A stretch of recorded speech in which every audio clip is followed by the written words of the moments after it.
تو رزلٹ انشاءاللہ بعد میں اناؤنس کرتے ہیں، چونکہ ہمارے ایک مہمان جناب مولانا شعیب صاحب ان کو تھوڑی سی جلدی ہے، تو ان کو بلاتے ہیں اسٹیج پہ. آپ سبحان اللہ کہہ کر ضرور ان کا استقبال بھی کریں اور ان کا ساتھ بھی دینا ہے. میں شعیب صاحب کا شکریہ بھی ادا کرتا ہوں اور انہیں دعوت سخن دیتا ہوں کہ وہ آئیں اپنی معروضات پیش کریں.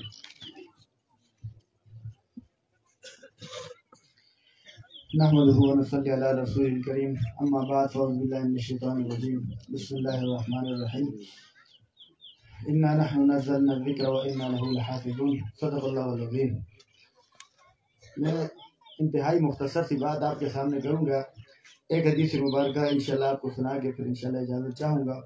اصل بیانات تو علماء کرام بیٹھے ہوئے ہیں اور کچھ ہمارے جو مہمان خصوصی ہیں انشاءاللہ وہ بھی آنے والے ہیں.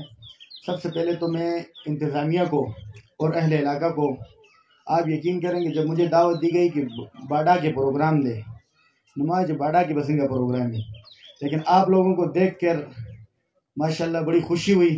میں آپ سب کو خراج تحسین پیش کرتا ہوں اس پر، اور جو آپ کی انتظامیہ ہے ان کو بھی میں خراج تحسین پیش کرتا ہوں کہ انہوں نے اتنا ایک اچھا پروگرام کیا، اچھا ایک انتظام کیا ماشاءاللہ. اور پھر ایک دفعہ میرا اس مسجد کے اندر سروزہ لگا تھا، تو میں اگر یہ تذکرہ نہ کروں تو مناسب نہیں ہوگا. یہ جو آپ کے قاری صاحب ہیں، قاری طاہر صاحب، آپ یقین کریں میں نے بہت قاری دیکھے ہیں لیکن ماشاءاللہ ان کا جو پڑھانے کا انداز ہے، اور پھر میں نے یہ آپ کے سامنے نہیں کئی جگہ پر میں نے ان کا تذکرہ کیا ہے کہ ماشاءاللہ ان کا انداز مجھے بہت پسند آیا اور انتہائی محنتی قاری صاحب ہیں اور یہ انہی کی محنت ہے. تو اللہ تعالیٰ ان کو بھی جزائے خیر عطا فرمائے. اور دوسری بات جو حدیث مبارکہ میں آپ کو سنانا چاہتا ہوں آپ کی حوصلہ افزائی کے لیے، آپ کی توجہ ہوگی تو انشاءاللہ صرف مختصر سی حدیث ہے آپ کو سنا کر انشاءاللہ آپ کی حوصلہ افزائی بھی ہوگی اور آپ کے بچوں کی بھی انشاءاللہ حوصلہ افزائی ہوگی. میرے عزیزو، میں آپ سب کو اور ان بچوں کو بھی مبارکباد پیش کرتا ہوں اور ان کے جو عزیز و قارب ہیں والدین ان کو بھی مبارکباد پیش کرتا ہوں، اور صرف یہ آپ کو بتاتا ہوں کہ بھائی ان کو اللہ تعالیٰ نے آج جس اعزاز سے نوازا ہے، جو مقام اللہ تعالیٰ نے ان کو آج دیا ہے نا، تو اللہ کے رسول صلی اللہ علیہ وسلم کیا فرماتے ہیں. یہ ایک حدیث آپ کو سنا کے انشاءاللہ اجازت چاہتا ہوں. اللہ کے رسول صلی اللہ علیہ وسلم کیا فرماتے ہیں کہ لا حسد الا فی اثنتین. اللہ کے رسول فرماتے ہیں کہ حسد کرنا جائز نہیں ہے. حسد یہاں پر غبطہ کے معنی میں ہے کہ غبطہ کرنا جائز نہیں ہے مگر صرف دو چیزوں کے اندر. آپ کو سمجھا دوں کہ کیا مطلب ہے حسد. پہلے تو حسد کسے کہتے ہیں؟ حسد آسان الفاظ میں زمونگ بجبہ کے حسد دیتا ہوئی جسنگا زمونگیو اخبل دے ترز ہوئی. ہمارا کوئی آواز تو آ رہی ہے نا، ہمارا کوئی چچزاد بھائی ہوتا ہے جن کے ساتھ لوگوں کی بنتی نہیں ہے. دیہاتوں کے اندر تو یہ ہوتا ہے کہ بھائی ایک دوسرے کے ساتھ ہماری ضد ہوتی ہے، حسد ہوتا ہے، ٹھیک ہے. ہمارا کوئی بھائی ترقی کرتا ہے، اسے کوئی نعمت ملتی ہے تو ہم کیا تمنا کرتے ہیں. ہمیں مثال کے طور پر یہاں پر ذمہ دار لوگ زیادہ ہیں، ہمیں کوئی کہتا ہے کہ بھائی آپ کے چچزاد بھائی نے ایک بھینس خریدی ہے، 8 کلو اس میں ٹائم پہ دودھ ہے، تو ہم آگے سے جواب میں کیا کہتے ہیں؟ ہم کہتے ہیں کہ اللہ جا پل مردار رکھی. ایسے ہی ہوتا ہے. یا کوئی کہتا ہے کہ آپ کے چچزاد بھائی نے جی اللہ گاڑی لی ہے تو ہم کیا کہتے ہیں؟ اللہ تعالیٰ پر روڑے مر جائے. وہ کیا ہوتا ہے؟ حسد، یعنی دوسرے سے یہ تمنا کرنا کہ جو نعمت اسے ملی ہے وہ چھن جائے، اس کو حسد کہتے ہیں. دوسری چیز ہوتی ہے غبطہ جسے کہتے ہیں. غبطہ عربی میں اس کے لیے لفظ استعمال ہوتا ہے رشک کا. رشک کسے کہا جاتا ہے؟ رشک اسے کہتے ہیں کہ جیسے مثال آپ کو سمجھا دوں، ابھی گرمی کا موسم شروع ہو رہا ہے نا، کہ بھائی آپ تھوڑی ٹھوک والی چڑھائی میں ایسے چڑھ رہے ہوں، وہاں پر چڑھ رہے ہوں اور گرمی ہو، آپ کے اوپر پسینہ آ رہا ہو، بہت زیادہ پسینہ بہ رہا ہو، اور آپ کے پاس سے کوئی بڑا آدمی خان آپ کے پاس سے گزرتا ہے، اس کے پاس وی آئی پی قسم کی گاڑی اور اے سی لگا ہوا ہے، ٹھیک ہے. تو ہم جب اسے ہمارے پاس سے گزرتے ہیں تو ہم پسینہ پونچھ کر ہم کہتے ہیں کہ مزے خود ہی اکڑ لے. مزے تو اس نے کر لیے، بھائی اے سی والی گاڑی میں بیٹھا ہوا ہے، ہم تو ذلیل ہو رہے ہیں، ٹھیک ہے. کاش کہ میرے پاس بھی ایسی گاڑی ہوتی.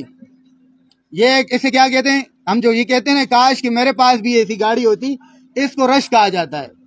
دوسرے الفاظ میں جس طرح ہمارے بچے اسکولوں کے اندر پڑھتے ہیں، ٹھیک ہے، وہاں چلے جاتے ہیں، اسکول میں کسی کا اچھا بیگ دیکھتے ہیں، ٹھیک ہے جی، پھر اسی طرح اچھے کپڑے دیکھتے ہیں یا محلے کے اندر بچے کے پاس سائیکل ہوتی ہے تو بچے کے دل میں کیا آتی ہے کہ بھائی میں تو غریب آدمی ہوں، کاش کہ میرے پاس بھی ایک سائیکل ہوتی۔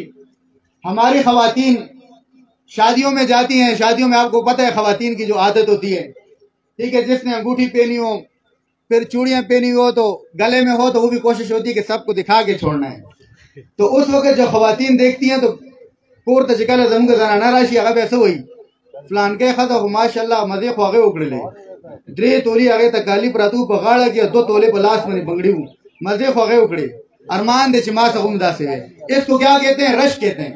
رش کا آپ کو سمجھ میں آ گیا؟ اب حدیث آپ کو سمجھاتا ہوں۔ اللہ کے رسول صلی اللہ علیہ وسلم کیا فرماتے ہیں؟ لا حسد الا فی اثنتین۔ اللہ کے رسول صلی اللہ علیہ وسلم فرماتے ہیں حسد کرنا جائز نہیں ہے، غبطہ کرنا جائز نہیں ہے، مگر 2 چیزوں کے اندر، صرف 2 ہی چیزیں اس قابل ہیں کہ جن کو آپ دیکھ کر یہ تمنا کریں، خواہش کریں کہ کاش یہ چیز میری بھی ہوتی۔ وہ 2 چیزیں صرف آپ کو بتا کر اجازت چاہتا ہوں۔ وہ 2 چیزیں کیا ہیں؟ پہلی چیز اللہ کے رسول صلی اللہ علیہ وسلم نے فرمایا، وہ پہلی چیز کیا ہے؟ رجل آتاہ اللہ القرآن فهو يقوم به آناء الليل وآناء النهار۔ پہلی چیز اللہ کے رسول صلی اللہ علیہ وسلم فرماتے ہیں کہ رش کے قابل یہ ہے وہ آدمی جسے اللہ تعالیٰ نے اپنا قرآن دیا ہو، آپ کا پڑوسی، اس کو اللہ نے قرآن دیا ہے، حافظ قرآن ہے یا قرآن کے ساتھ تعلق رکھنے والا، ہر وقت پڑھنے والا ہے، یا آپ کے پڑوسی کا کوئی بچہ ہے یا بچی ہے۔ بہت سارے والدین ہوتے ہیں نا، وہ کہتے ہیں کہ بھائی فلاں بندہ کتنا خوش قسمت ہے کہ اس کے بیٹے کو دیکھو 5 وقت نماز کے لیے آتا ہے اور پھر ہر وقت قرآن پڑھتا ہے۔ اب اللہ کے رسول صلی اللہ علیہ وسلم فرماتے ہیں ایسے ہی اگر آپ کے پڑوسی کا کوئی بچہ یا بچی قرآن پڑھتے ہوں، قرآن کے ساتھ ان کا گہرا تعلق ہو، اللہ کے رسول صلی اللہ علیہ وسلم فرماتے ہیں یہ آدمی اس قابل ہے کہ آپ اس کے اوپر رشک کریں کہ کاش کہ میرا بیٹا بھی ایسا ہوتا اور وہ بھی دن رات قرآن کریم کی تلاوت کرتا۔ یہ پہلا شخص ہے۔ دوسرا شخص اللہ کے رسول صلی اللہ علیہ وسلم یہ دیکھیں صرف 2 چیزیں ہیں، باقی کوٹھیاں، گاڑیاں، بنگلے، ان سب چیزوں کو زوال ہے۔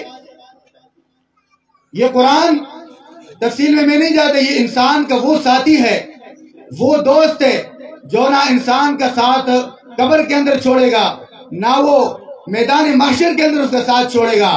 جس آدمی نے قرآن کے ساتھ دوستی بنا لی، اللہ کے رسول صلی اللہ علیہ وسلم فرما دی یہ اس وقت تک نہیں چھوڑے گا جب تک اسے جنت کے اندر داخل نہ کر دے۔ اسی لیے اللہ کے رسول صلی اللہ علیہ وسلم نے کیا فرمایا؟ پہلا آدمی کہ رجل آتاہ اللہ القرآن فهو يقوم به آناء الليل وآناء النهار۔ اسی لیے تو اللہ کے رسول صلی اللہ علیہ وسلم فرماتے ہیں جب تم کسی ایسے بچے کو دیکھو تو اس کے اوپر رش کرنا چاہیے کہ کاش کہ میرا بیٹا بھی ایسا ہوتا۔ اور دوسری چیز جو رش کے قابل ہے وہ کیا ہے؟ اللہ کے رسول فرماتے ہیں وَرَجُلٌ آتَاهُ اللَّهُ مَالًا فَهُوَ يُنْفِقُ مِنْهُ آنَاءَ اللَّيْلِ وَآنَاءَ النَّهَارِ۔ دوسری چیز اللہ کے رسول صلی اللہ علیہ وسلم فرماتے ہیں وہ مال ہے، وہ آدمی ہے جسے اللہ تعالیٰ نے مال دیا ہو۔ مال بھی دیکھیں بری چیز مال بھی نہیں ہے، ایسا نہیں ہے کہ مال کوئی بری چیز ہے۔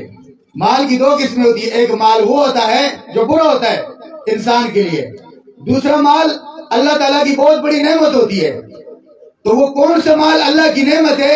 اللہ کے رسول صلی اللہ علیہ وسلم فرماتے ہیں وہ مال، وہ آدمی کہ رجل آتاہ اللہ مالا، وہ آدمی اللہ کے رسول فرماتے ہیں رش کے قابل ہے جسے اللہ نے مال دیا ہو، لیکن مال بھی قارون والا مال نہیں۔ ایک مال تو وہ ہوتا ہے کہ جو وہ ایک بندہ تھا نا، ایک جنا سا ان کو میں سن لیں کہ اس کو لکڑیاں دا کڑ لگے دا سا جب ماؤستی مر گئی لوگ آخر بھائی لکڑیاں کے دے گا تلالا ہوتا ہے جنہیں مشکل ٹائموں میں کم آسے مشکل ٹائموں سے رہی۔ تو ایسا مال ہوتا ہے نا بعض مشران غذا تیلوں کے دا شپک اشپک تیلوں کے پیسے دا نا ایک ہی جیب کی سٹیم چې ګاډي نه ګوزي کرایه ورکولو ټایم راشي بیا تاندي په لپاره شپېته خو تاندي ایو یو باسي چې نه صبر وکړه زه ورکوم بل سړی به ورته ګور شي زر زر وباسي خو هغه اخر بیا بل سړی مجبور شي دا وخت کاکا پرېږده نو ایسا مال نہیں، ایسا مال اللہ کے رسول فرما دے وَرَجُلٌ آتَاهُ اللَّهُ مَالًا، اللہ کے رسول صلی اللہ علیہ وسلم فرما دے رش کے قابل دوسرا آدمی وہ آدمی ہے کہ جسے اللہ تعالیٰ نے مال دیا ہو مال کے ساتھ فَهُوَ يُنْفِقُ مِنْهُ آنَاءَ اللَّيْلِ وَآنَاءَ النَّهَارِ، اللہ کے رسول فرما دے وہ آدمی رش کے قابل ہے جسے اللہ تعالیٰ نے مال دیا ہے لیکن مال بھی ایسا کہ دن رات وہ اس مال کو اللہ کی راہ میں خرچ کرتا ہے.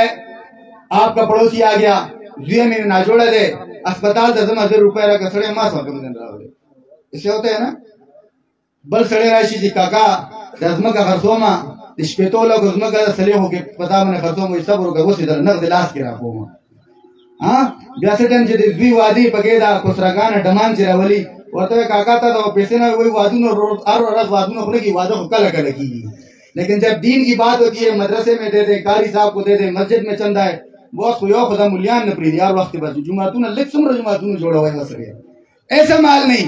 اللہ کے رسول فرماتے ایسا مال کہ وَرَجُلٌ آتَاهُ اللَّهُ مَالًا، وہ آدمی اللہ کے رسول فرماتے ہیں رش کے قابل ہے.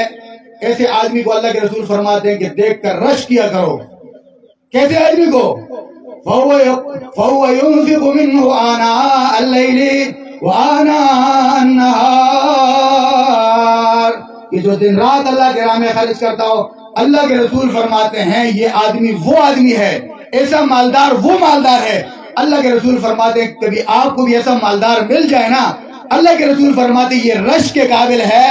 آپ بھی یہ تمنا کرو اس وقت کاش کہ میرے پاس بھی اتنا مال ہوتا اور میں بھی اللہ کے راہ میں خرچ کر رہا ہوتا. تو بس اسی پر اکتفا کرتا ہوں. آخر دعوانا الحمدللہ رب العالمین.